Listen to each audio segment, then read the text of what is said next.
ഈ daily report, morning meeting, അതേപോലെ തന്നെ ഇൻസെൻറ്റീവ്, ഇതൊക്കെ ശരിക്കും ടീം മെമ്പേഴ്സ് നമ്മളുടെ എംപ്ലോയീസിന് തന്നെ കേൾക്കുന്ന സമയത്ത് ഇത് നമുക്കുള്ളൊരു പണിയാണല്ലോ അളിയ എന്നുള്ളൊരു ആംഗിളിലാണ് ആൾക്കാർക്ക് ഫീൽ ചെയ്യുക. ഇതിൻ്റെ പ്രധാന കാര്യമായിട്ട് എനിക്ക് തോന്നിയിട്ടുണ്ട് വെച്ചാൽ ഇത് അവതരിപ്പിക്കുമ്പോൾ തന്നെ ആ ആംഗിളിലാണ് എന്ത് ചെയ്യുന്നത് മാനേജേഴ്സും ബിസിനസ് ഓണേഴ്സും അവതരിപ്പിക്കുന്നത്. ശരിക്കും എനിക്ക് തോന്നിയിട്ടുള്ള കാര്യം എന്താ വെച്ച് കഴിഞ്ഞാൽ ഒരു ബിസിനസ്സിൽ പ്രൊഡക്റ്റ്, ക്യാഷ് പ്രോഫിറ്റ്, ഫിനാൻസ്, ഇതിൻ്റെയൊക്കെ അപ്പുറത്തേക്ക് അവിടെ ഉണ്ടാകുന്നൊരു വേൾഡ് ഉണ്ട്. ശരിക്കും ആലോചിക്കാൻ മനസ്സിലാക്കാൻ പറ്റും. അതായത് നമ്മളൊരു ബിസിനസ് ഉണ്ടാക്കുന്ന സമയത്ത് നമ്മൾ കുറച്ച് റൂൾസ് സെറ്റ് ചെയ്യുന്നു, നമ്മളൊരു സ്പേസ് ക്രിയേറ്റ് ചെയ്യുന്നു, അവിടുത്തെ രീതി അതാണ്, അവിടുത്തെ സ്വഭാവം അതാണ്, കമ്പനി കൾച്ചർ. ശരിക്കും ആലോചിച്ച് നോക്കൂ, നമ്മൾ ഒരു ഭൂമി, ഒരു സോളാർ സിസ്റ്റത്തിൽ ഒരു ഭൂമി ഉണ്ടാക്കുക എന്നൊക്കെ പറഞ്ഞ പോലെ നമ്മൾ അവിടെ കുറേ ആൾക്കാർ രാവിലെ വരുന്നു, വൈകുന്നേരം ഇറങ്ങി പോകുന്നു, അവിടെ ഒരു വേൾഡ് ക്രിയേറ്റ് ചെയ്യുന്നുണ്ട്. ശരിക്കും നമ്മളൊരു വേൾഡ് ക്രിയേറ്റേഴ്സാണ് ശരിക്കും ബിസിനസ് എന്ന് പറഞ്ഞു കഴിഞ്ഞാൽ.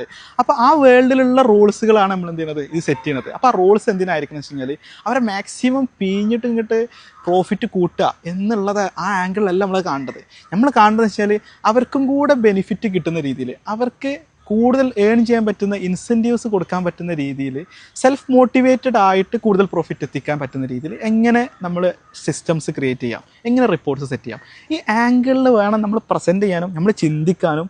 നമ്മൾ അതിൻ്റെ അപ്പുറത്തേക്ക് അവരെ മാക്സിമം നമ്മളെന്തായാലും സാലറി കൊടുക്കില്ല, അതിൽ മാക്സിമം റിസൾട്ട് അവിടെ നിന്ന് കിട്ടണ്ടേ എന്ന ആംഗിളിലല്ല.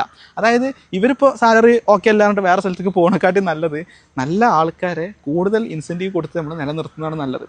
അപ്പോൾ പറഞ്ഞു വന്നിട്ടുള്ളൂ, നമ്മൾ ഈ സിസ്റ്റംസ് ഇങ്ങനത്തെ കാര്യങ്ങളൊക്കെ പ്രസൻറ്റ് ചെയ്യണോടത്തും നമ്മൾ ചിന്തിക്കുന്നിടത്തൊക്കെ ജസ്റ്റ് ഒരു മൈൻഡ് സെറ്റ് ഷിഫ്റ്റ് വരണം. കൂടുതൽ പ്രോഫിറ്റ് ചെയ്യുക എന്നുള്ളൊരു ആംഗിളിൽ നിന്ന് മാറിയിട്ട് നമ്മൾ ക്രിയേറ്റ് ചെയ്തിട്ടുള്ള വേൾഡിനെ ബെറ്റർ വേൾഡാക്കി മാറ്റുക എന്നുള്ളൊരു ആംഗിളിൽ നമ്മളിതിനെ മാറ്റി കാണാൻ പറ്റി കഴിഞ്ഞാൽ അത് ഭയങ്കര ഇമ്പാക്റ്റ് ഉണ്ടാക്കും എന്നുള്ളതാണ് എനിക്ക് തോന്നിയിട്ടുള്ളത്.